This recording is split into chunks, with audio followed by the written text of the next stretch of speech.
I'm Jamie Andreas from GuitarPrinciples.com. You know, I was in a webcam lesson the other day with a student.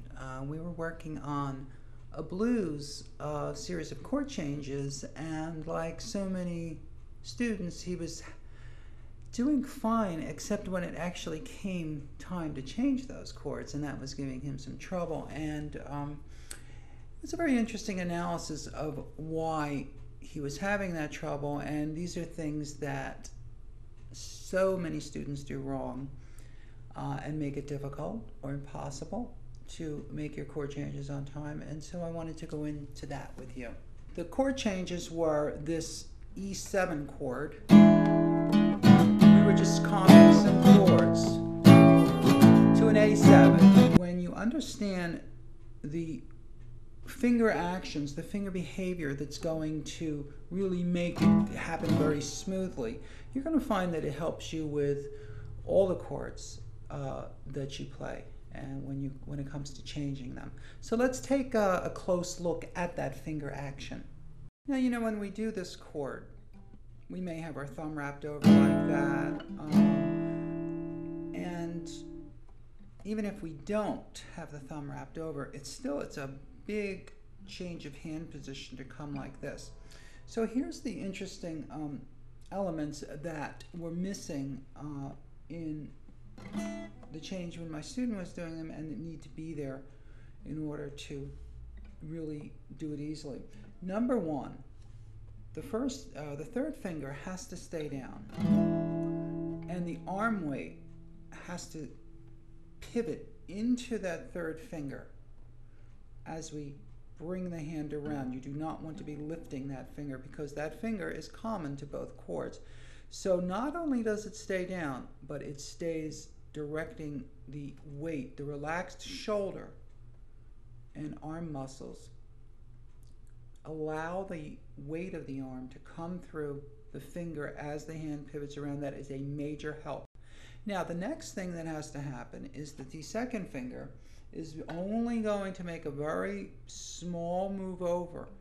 So it doesn't, you know, go up in the air and then come back down. It just makes the move over like that. And then the last element that makes this chord change go very quickly is that the first finger and the fourth finger need to be moving to their positions at the same time. What my student was doing was he was getting the one over. He was getting the one over first and then worrying about his fourth finger, but while the one was going over, the fourth finger was coming into the hand like this. So it was a matter of training the hand to do this, to have one extending over toward the bar and the four extending outward. Now, that has to be happening at the same time that the hand is moving around, that the three is staying down, and that the second finger is moving over to the third string. So you have all these actions happening simultaneously. Whenever you work on a left-hand change, you have to know all of what I call the sub-elements of the move. These are the sub-elements that must occur in order for the action to take place smoothly in the time allotted for it, which of course is not much time in this case.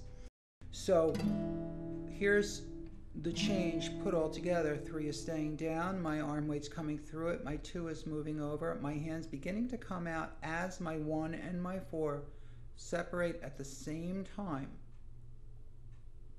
and go into that chord. And that is how it's done.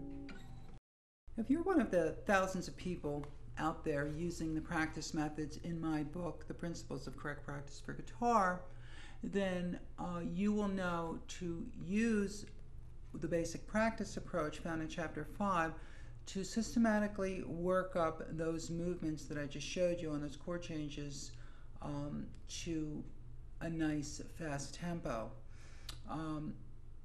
Specifically also use the practice methods recommended for chord changes along with that in the companion book called The Path, which teaches you your first chord changes.